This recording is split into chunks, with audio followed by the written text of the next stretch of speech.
Hello, hello, hello. Welcome back to another episode of Triggered AF, the podcast, here in season number 5. Listen, you don't understand. To be consistent for 5 seasons. It's a whole accomplishment. Listen, the grit. I'm going to pat myself and you want to pat. Thank you, Mom. You too. The grit that it takes to stay consistent, and we say it all the time, literally changes the game. And we are here with none other than financial education specialist and CEO of Empify, my very good friend, Ashley M. Fox. How are you? I am well. Welcome. Thank you for having me.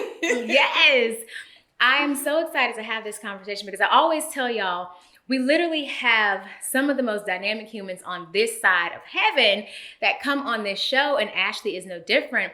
And we're going to be talking about in this episode, especially because our audience is primarily women, a topic that is near and dear to my heart because I love money and money loves me.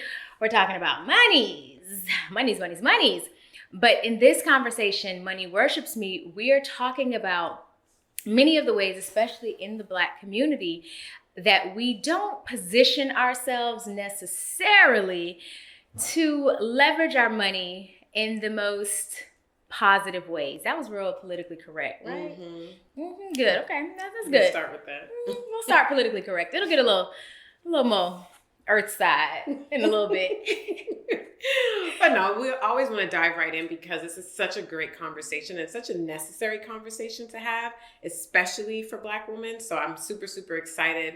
And we ask all of our guests this question because we have so many amazing people with all the titles and all the accolades. So we always want to know who would you say that you are outside of all the wonderful things that you've accomplished and all the titles that you do have? So I would say I am a beautiful being living in a human body. Okay. On this earth school. Okay. Listen, it's the earth school for me. I'm here for it because that's exactly what it is. Listen, and you absolutely get the test before you get the lesson. Mm-hmm. I just feel like that's a little backwards. Usually, they give you some lesson plans. You get, hey, this is what's going to happen. This is what could possibly be on the test. No, not in this earth school. I feel like it's aggressive. Just slightly. Teacher too. Okay, the teachers. You got to get on the good side. You got to keep your vibrations at a certain pace so that all the good things will come and you can, not have many of the things that are not preferable or preferable to you. It's a lot. It really is a lot. Especially when you think about it, because we are, like I said, diving right on in, number one, the finance industry is a male-dominated industry. And with it being a male-dominated industry, it's kind of like women are literally put in a position to where you are supposed to feel intimidated. Mm-hmm. And now coming from where you've come from, what attracted you to the industry? And then what are the few things that you've learned that maybe have surprised you? So I would say I actually wanted to be in the financial industry because I wanted to make a lot of money and have the highest paying job out of school. And the highest paying jobs out of school back when I graduated Howard was engineering and working in finance. And so I knew how much Wall Street was paying, and I was like, I need that job. So very intentional. Yeah. And money was the motivation from the jump. Yes. From the jump. Funny thing is, I actually always wanted to be a teacher. But teachers to me didn't make money. And then I also wanted to major in psychology because I wanted to understand people. Yeah. But in order to make Wall Street money in psychology, you have to have a master's or a doctorate. Oh, and that's a long... That's a lot of school. So, Earth school, college school, that's a lot of school. So that desire is why I got into the industry. Okay. And it's like, okay, well, what is this industry? And going to Howard, knowing that these companies are coming to the best HBCU in the world. Yeah. They are going to look for the best because you're working at the best. And so I only wanted the best. Okay. And so I worked really, really hard to get into a space where I could land my dream career working on Wall Street. Yeah. But while I was at Howard, I had 4 internships. So I was really, back then I was an overachiever, which wasn't the healthiest thing. But in that moment in time, that's what I wanted. Okay. And so I didn't care what it looked like. It was like, if I was going to be the best, I had to go to the best school, get the best grades, and work at the best financial institution. Oh, wow. And so when I graduated Howard, I worked in finance. And it's interesting because when I got there, that male you know, I was the only black female on my floor. Like that was all in my head, but I can say it was my head though. Oh, really? And I think sometimes when we lead with our gender or lead with our color, we're in our heads and we don't, some of us now, I'm not going to say it doesn't exist, but for me, I didn't have a bad experience. The bad experiences were the preconceived perception that I thought people had of me because I was different. And so I allowed a male-dominated industry that didn't look like me to guide me. And so if we fast forward to actually today, I think one of my biggest assets is I'm a black female. When you look at me, you don't know that I know what I know. But I can play this exact same game. But because of that, now I stand out. So it's perception, basically. Yeah. And I say that all the time, like especially from not only my time in corporate, but also now working with executives and leaders, it's who cares what they're thinking and how they're thinking. Focus only on being excellent so that no matter what room you're in, they gravitate to what's excellent. Especially when you're providing value. Don't nobody care what you look like. Exactly. And again, I think it's just all in our heads. It's like, I think it's beautiful. Like I used to walk into a room like, oh, I'm the different one. Now I walk into the room and say, oh, I'm the different one. Yeah, like, it's different. It's a difference in perspective. It can be, oh, I'm the different one. Woe is me. Let me shrink. Yeah, I want to be they're not going to be nice to me, or they're going to do all these things. Or it can be, yeah, I'm the different one. You're going to notice me because of who I am. That means I'm going to have more opportunity. People are going to come. They're going to be interested in who I am and why I'm here and what's she doing in here. Not in a way that makes you feel like you don't belong, but in a way that sparks their curiosity. And what were some of those things that made, or were there any things that surprised you when you came to learn more about it when you were in the industry? Like, oh, okay, I think why don't more people know that? Heck yeah. I worked in asset management. So my job was to work with millionaires and billionaires. So if you had at least $25 million, it was my job to work with the team to manage all your assets. Okay. So I saw everything, where they lived, traveled, shopped, what they read, how they raised their children, how they avoided taxes, the trust, what they invest. I saw everything. Yeah. And so it was really cool because every day that's what I saw. So because I saw it, it was possible. And then I started to study our clients and I started to notice a commonality. And I think one of the biggest things that most people don't know, yes, the system is not designed for people to win. However, you can win in the system. You just have to know the rules. Know the rules. And I think when you know the rules and you understand how the system is designed, you can play the game in the system. Yeah. The problem is many people are just watching the game being played, not recognizing that you actually are the number one player on the court, which is why the system even works. And so I think the biggest thing that I noticed when I decided to start Empify, it wasn't that there are people that are smarter. There's a level of expectation, a level of belief. Like wealthy people believe I run this. I deserve this. There is an expectation of greatness where someone like me, even now it pops up, going into spaces not feeling deserving. Like there were times where I've had money and it's like nobody talks about, you talk about the struggle to go get it, but you don't talk about the acceptance of it when you're not used to it. Yeah. Where wealthy people I remember talking to one of my mentors and he was talking about, like me pitching Empify to investors. He's like, you need the confidence of a mediocre white man. And I was like, oh my God, I don't have that. And it's like, but what is that? What is that? That confidence is what that entitlement. What creates, but it's like, it was like, well, if entitlement, whatever it is, I didn't have any of it. Yeah. So it's like there was no expectation that I deserved anything because our mind is not used to seeing it. It's so true. And so it's like, hey, you got to program your mind to see it, program your mind to tell yourself you deserve it, and then you'll have the action to become the person to go get it. And like wealthy people think different. Absolutely. I can teach the same program to someone who doesn't feel worthy and have the same conversation with a wealthy person and they'll perceive it totally different. Yeah. And they'll take your information and they'll execute on it different. Yeah. I always tell people, especially when I'm coaching them, is confidence is built by doing. The confidence and the belief that you're looking for, it comes as you're doing, as you're making yourself uncomfortable, as you're putting yourself out there in places and spaces where you do have a perceived perception in your mind that, oh, they don't want me here.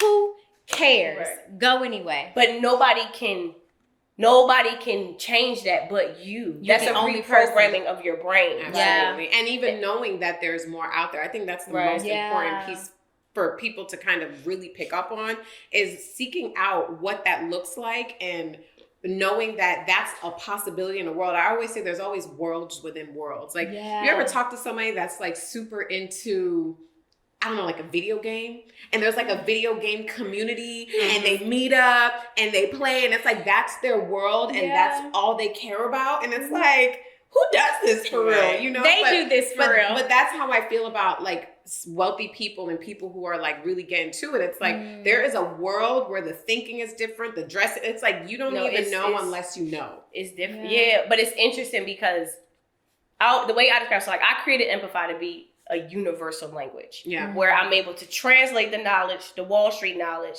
into a language that the everyday person can understand. So it's like I merged both languages and created something. So I made up Empify, which is the word empower and modify. But the difference is like, so let's just say the everyday person speaks English and the wealthy person speaks Chinese, right? Mm-hmm. We don't know Chinese, but in order for them to speak Chinese, they had to know English. And so it's like they understand, but that's not what they're fluently speaking at home. And I think if we change the language. I love that. It's a great way to put it. And so for me, it was like, well, I don't want to change the language. Let me just teach you a new one. That's the easiest way, like, because change is hard. Like you have too much way harder. Let me just teach you something new. Just add this to your repertoire. And so I think there's a way of life. Like they travel different. Like they read different, and I think you don't attract what you want. They leverage that. Yeah, like you don't attract what you want. You attract who you are, and it's like you have to become the person with money before the money comes. Because what happens is even if you have the money and you're still the older version of you, the money's not going to last. It's not going to last. Didn't we just say that this morning? Yeah, and the other part of that is, I'm sure there were a lot of people that worked in your building, worked doing what you were doing, but didn't care enough to start studying the clients and to kind of notice the patterns and notice all the things that's happening because it wasn't important to them. So that's another thing, is kind of trying to start figuring out what are the steps you need to take to get where you're trying to go. Because if you're not studying what's around you, you're not paying attention, you have all this information, you're just like, oh, it's just a client, I don't care, it doesn't matter to me, then you can get all that information, it doesn't go anywhere, it doesn't land. It just doesn't.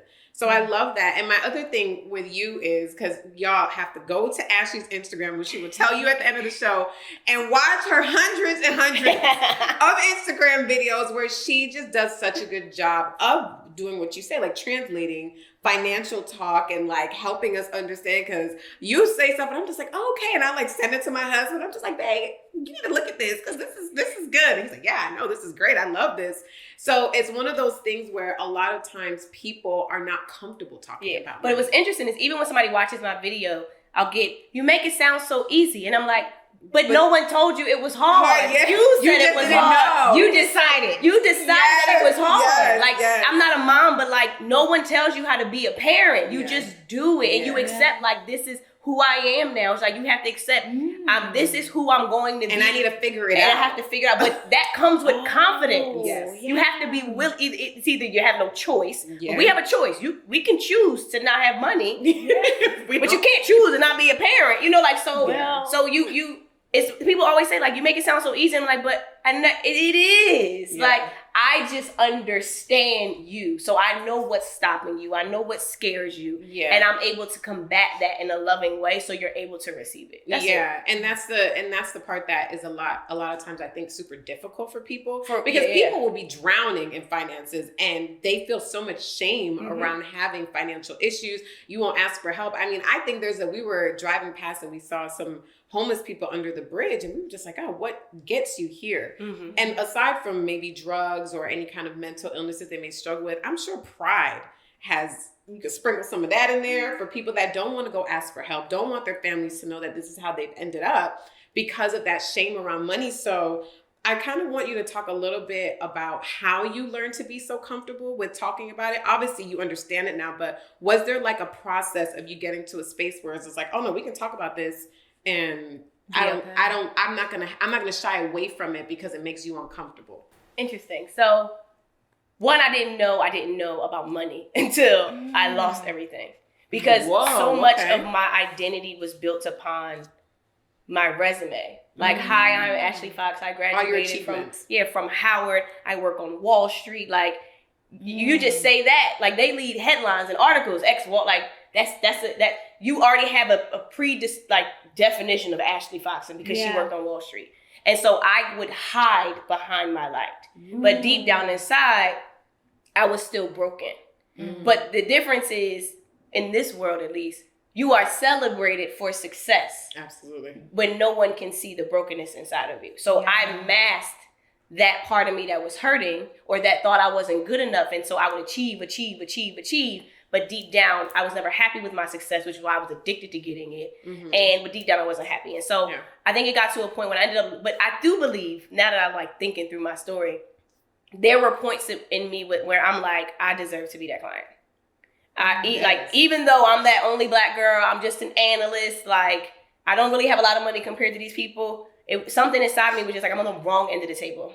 And then I started to calculate, no matter how successful I was on Wall Street, because I started to track how big my bonuses could get, my salary, I was never going to have at least $25 million to become one of those clients. And if you didn't have at least $25 million, we sent you to the lower floors. So I wasn't going to the lower floor, but I wasn't on track to be that client. So I'm like, okay, what's the commonality? They all created something or they owned something. Yeah. And so it's just like, well, and so I just started to kind of follow my heart. And so when I started to do that, it felt better. And so that's when the teacher, Ashley, and the psychology the lover, one you always wanted to be. Yeah, I always was her. But again, it was masked by Wall Street and, suits and things like that. So when I started to evolve and grow Empify, I was featured in the news. And so first I was featured in the news, it freaked me out. And I hid. And I was like, I didn't sign up for this. I'm getting kicked out of my apartment. I'm like, this ain't it. So I hid. And I remember my mentor was like, it's selfish of you to hide who you are from the world knowing what you know. And I was just like, okay, I understand. Yeah. And then I went on TV, right? So I went on TV. I was on Fox News. And I watched, you ever see yourself? And you know how you look at a picture and you look at the picture and you find what's wrong? I couldn't find anything wrong with my video. Hello. And I was like, this is good. And I think I like it. Whoa, I didn't sign up for this. And if this is the direction my life is headed, I can't handle it. And so I started to go to therapy. And so I think when it comes to me and money, it's easy for me to be open with others because I was open for myself. Yeah. And so it's easier for me to talk about, hey, let me tell you when I got kicked out, let me tell you how I memorized bill collectors' phone numbers. There's no shame because there's nothing hiding who I am anymore. Yeah. And because I don't know how to be anybody else but this raw, authentic version of Ashley. But I feel like I had to peel away that mask and that armor to get to a space to let my light shine. Yeah. And so it's easier for me to... But because it's easier for me, I can see it in other people. Yeah, and you can see when they may be walking around with a Birkin and some Gucci and this, and then you can just be like, I can see it. Something's not right. And I think when I recognized that peace in me, all I wanted was love. Yeah. I wanted somebody to see me. I wanted somebody outside of all the things. Yeah, and it was like you couldn't because I was so successful, and so it's just like I can see the brokenness. So when I create content, I know the person who's watching when I talk about this, I know what'll trigger you, so I'll find another word that won't trigger you. And so, I can definitely see that. It's nice to hear you break it down, but it seems as intentional as you're breaking it down. When you say things, it sounds very intentional. It sounds like you're trying to be simple without dumbing it down or without insulting the intelligence of your audience. Because sometimes people do that, where it's like they're talking to you like, I'm not an idiot. I just don't understand this specific thing. And I love how you strike this really good balance with, I know you don't understand this. I understand this, but I see you where you're at. Let me come down here and talk to you real quick in an effort to get you to a space where you can do better. Which is so interesting because that's actually the science of my videos. Really? There's no, and on my team, it's just we could give you the finance, but did we empathize you? Yeah. Did we empower and modify? Yeah, I can teach you finance, but did I make you believe? Did you go do something now? Did you go? Did you go look? But more? now you feel like you can. Yes. And it's just you're saying I can do this, and it's I know the mission is being accomplished. Yeah, you're doing it. You're doing it. But you done broke down the science. Don't tell me about it. Broke it down. It's too late. Sorry. That is one of the things that I really do love about Danielle because she's such an introspective thinker and she thinks through the layers of what the ultimate goal is. And I love watching her mind work in that. It's yep, you're welcome, girl. I was like, yo, you really are brilliant. This is good. I watch her videos every day. I'm telling you, she posts a lot. I love it. I'm here for it. I'm a fan. When we were in Bali, that was the thing. She's like, you have to walk into your life. She's like, what is one thing you can do to walk into your life? I'm like, okay, I can post one time a day, Alicia. She's like, okay, we'll do it. And ever since then, that's what I do. She's working on me. I'm gonna get there.